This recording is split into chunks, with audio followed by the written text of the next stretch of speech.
Mr. Waits must have had a spare key to Dr. Gray's office, but where? I need the key.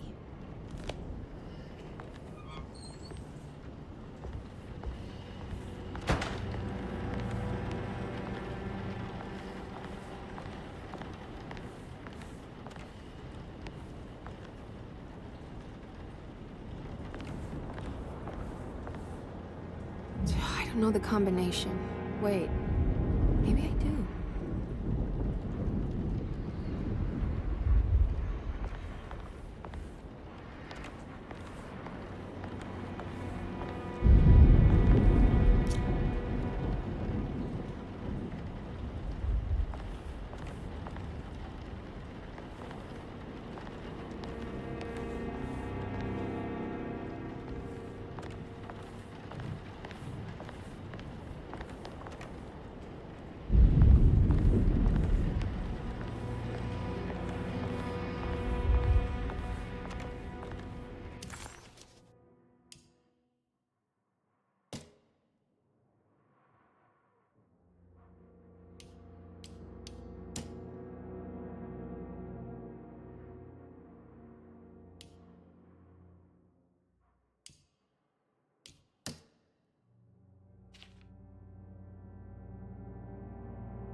I better get to work on breaking the pact with the Dark Man. It's the only way to save Jeremy. Good thing I still have the talisman. I have a feeling I'm gonna need it.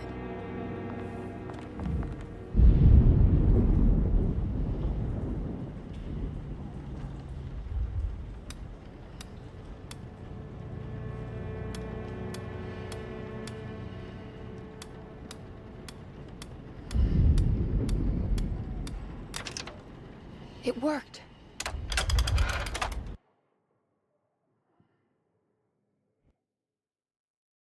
The last guest in the empty room suffered from severe maladaptation. I must write this down, because if I understand the condition sufficiently, it could make me deny this fact at a later date, and there is reason for me to think I may come to suffer the consequences from this dysfunction, as some who came in contact with the guest seemed to adopt a new worldview in which everything was predetermined but broken. Upon accepting this worldview, some memories became unmanageable and later rejected. I do not know what this means. I cannot even remember the fate of the guest. I think they were simply misplaced one day and forgotten. Just like all documents pertaining to this guest, they have all been destroyed, or they never existed in the first place. Who wrote this? There has never been a guest in the empty room. Here we are, Dr. Gray's office. Now let's see if we can find some answers. Emily felt lost as she entered the office of Dr. Gray, much like she had the last time she was here. She began to question what she was hoping to find. She was simply going on a hunch that Dr. Gray was somehow tied up in this contract with the Dark Man. Emily couldn't even begin to imagine what kind of evidence she would need, besides a clear confession, of course. But she doubted she would ever find something like that. She was grasping at straws. The steps on the contract were so confusing to her that she was just hoping to get some small indication on where to go next.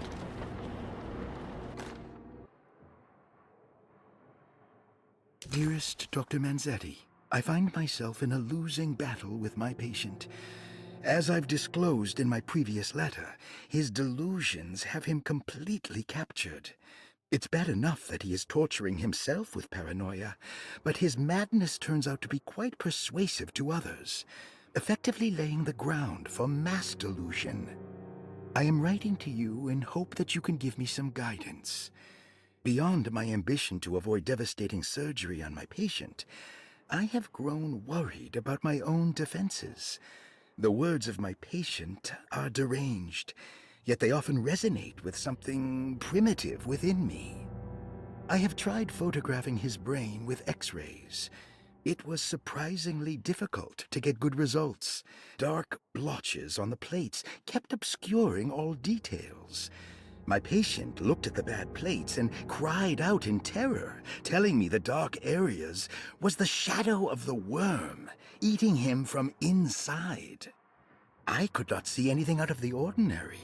I hope this is a sign that my mind is not as receptive to the madness as I had feared. After further inquiry, my patient described the shadows inside his mind as some kind of chthonic monstrosity that wants to undermine his sanctuary. This is clearly a reference to a place he calls Teroea, a sort of library or convent that works as a psychological haven. With this imaginary haven threatened by this Chthonian, he has now constructed another, less pleasant hiding spot. Lately, he has been bringing up a metaphor of a steamboat that has run aground, that he feels like he needs to start the engines and reverse, but he is afraid that the hole in the hull would cause the whole ship to sink. I've been watching him turn this metaphor into reality for the last week. He knows it's made up, but he is doubling down, trying to make it a real memory. I feel certain that this is my chance to break through the barriers of his self-deceit.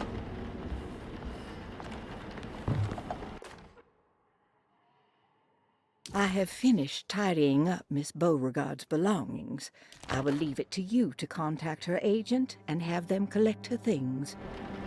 I found one of Grace's drawings she might want back, along with this key in her room, which I believe you've been looking for. Mrs. Thompson.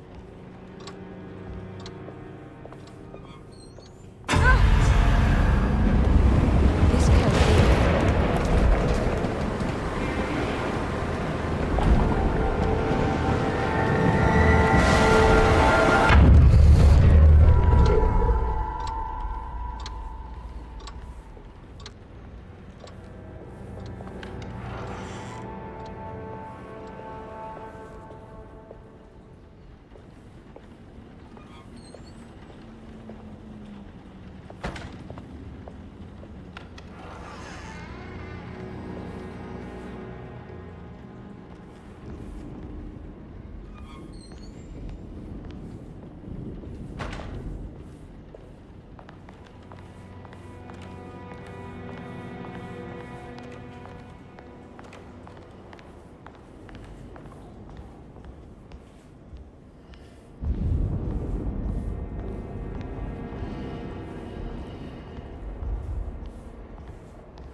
Hey, little lady, how's your evening been going?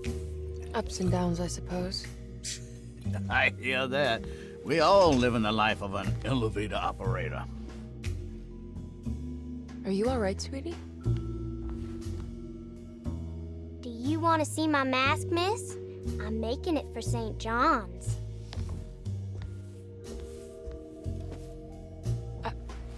How did you... Is that supposed to be my... Ow! You should learn your place, little girl. Why are you acting this way? What did I ever do to you?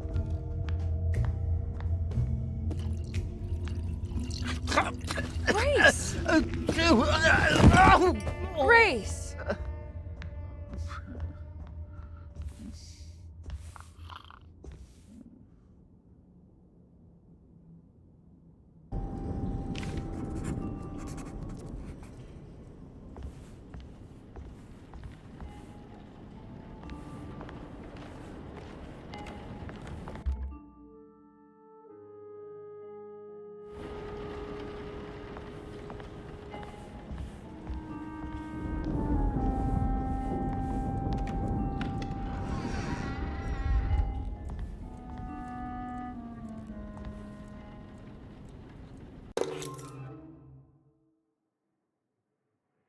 I'll just borrow these. At least he's breathing. I'll just let him sleep it off.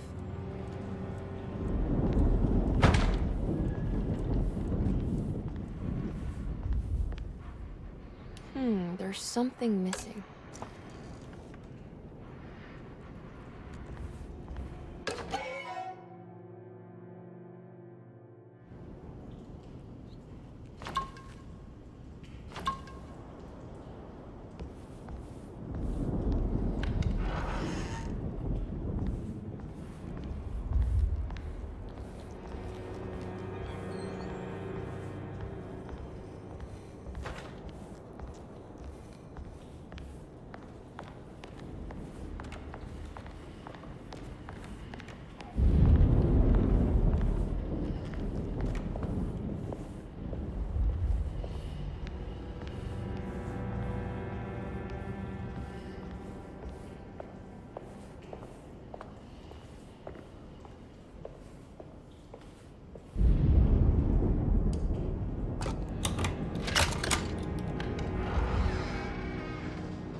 Please, no.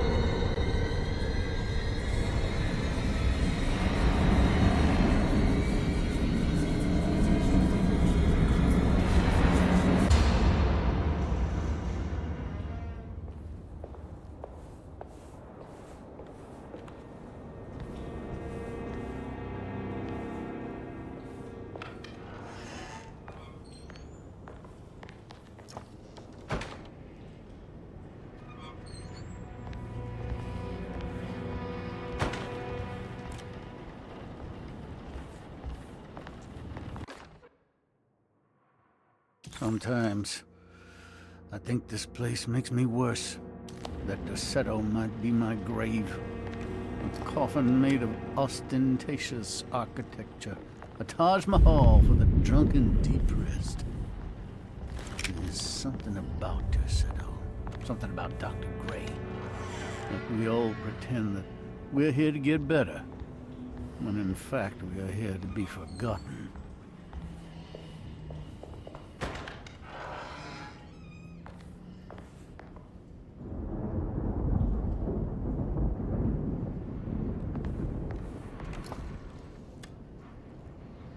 Ruth, are you there? No, of course not.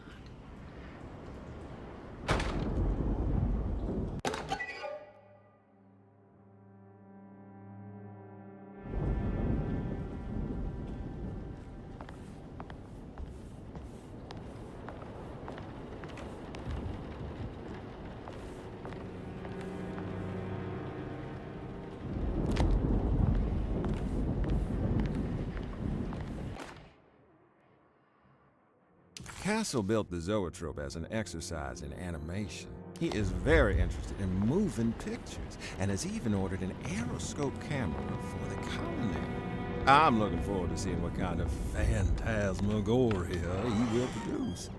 For now, his zoetrope entertains me greatly. It's not the little man passing his head, well, quite humorous. It's the spell of that flickering light as it rotates. I swear, it takes me back to my childhood in a most profound way.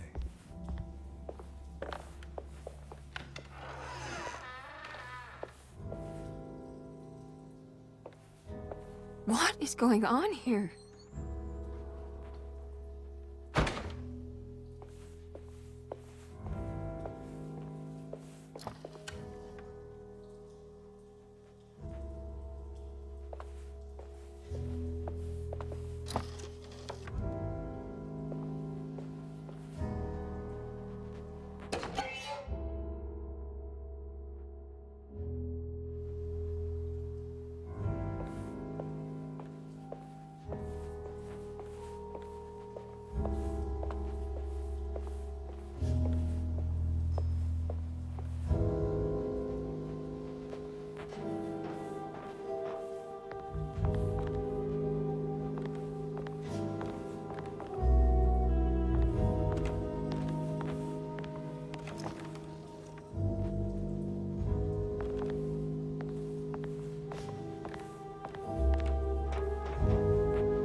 This can't be.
What do you see, Jeremy? I can see the dark heart of the bayou. It's surrounded. By what, Jeremy? Dark young. 1,000 young! You have to keep looking, Jeremy. Let him be, Lord. We have to know Baptiste. We've worked so hard. What can you tell us, Jeremy? Please give us something.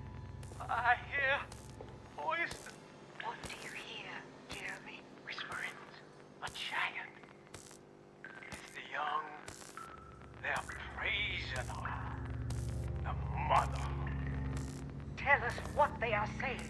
What are they saying, Jeremy? Ever the praises and abundance to the black goat of the woods. Hear us, mother, and take pity on us. This is some messed up stuff. What else, Jeremy? Accept our sacrifices and judge our work. Iha! Iha! Iha! Iha! Shabnagan! Iha! Shabnagan! The black goat of the woods with 1,000 yards!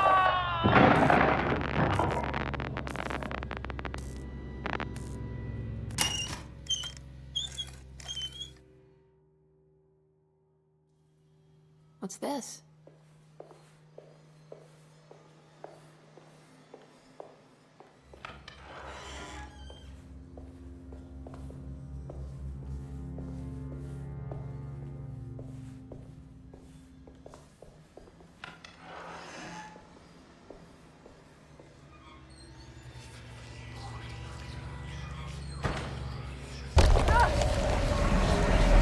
What's happening?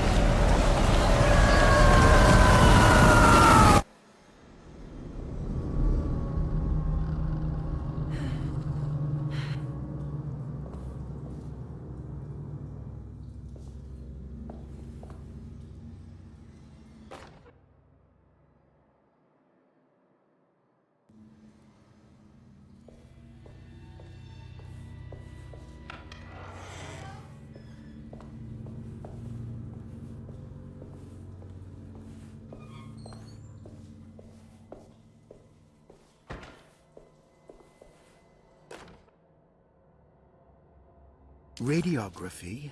Patient Jeremy Hartwood. Date June 14, 1930. Plates. Jeremy's skull proved difficult to capture properly. Partial radiographs worked best. A complete picture of the brain can be assembled by piecing 3 plates together. Observations.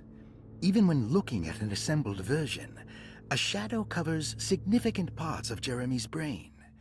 Possible tumor, but more likely that the equipment is failing. Jeremy reacted strongly to the pictures and claimed to see a giant clay worm eating and displacing his memories. Notes. While this exercise has left me nowhere closer to an answer, I feel confident that a Burkhardt lobotomy should sever all necessary parts.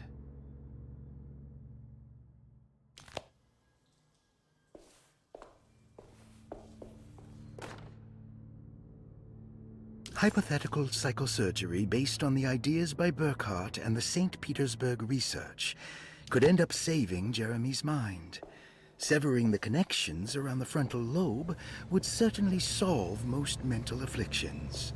The procedure would be brutal in performance, as well as in efficiency.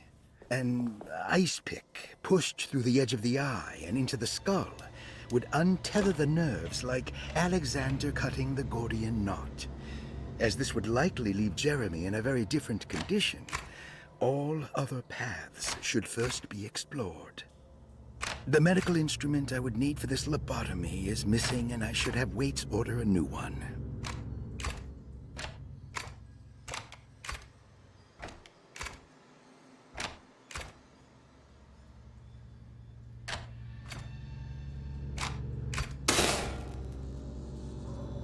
Oh, that's better.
I guess I never got a chance to look around this place.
This feels familiar somehow. Hello?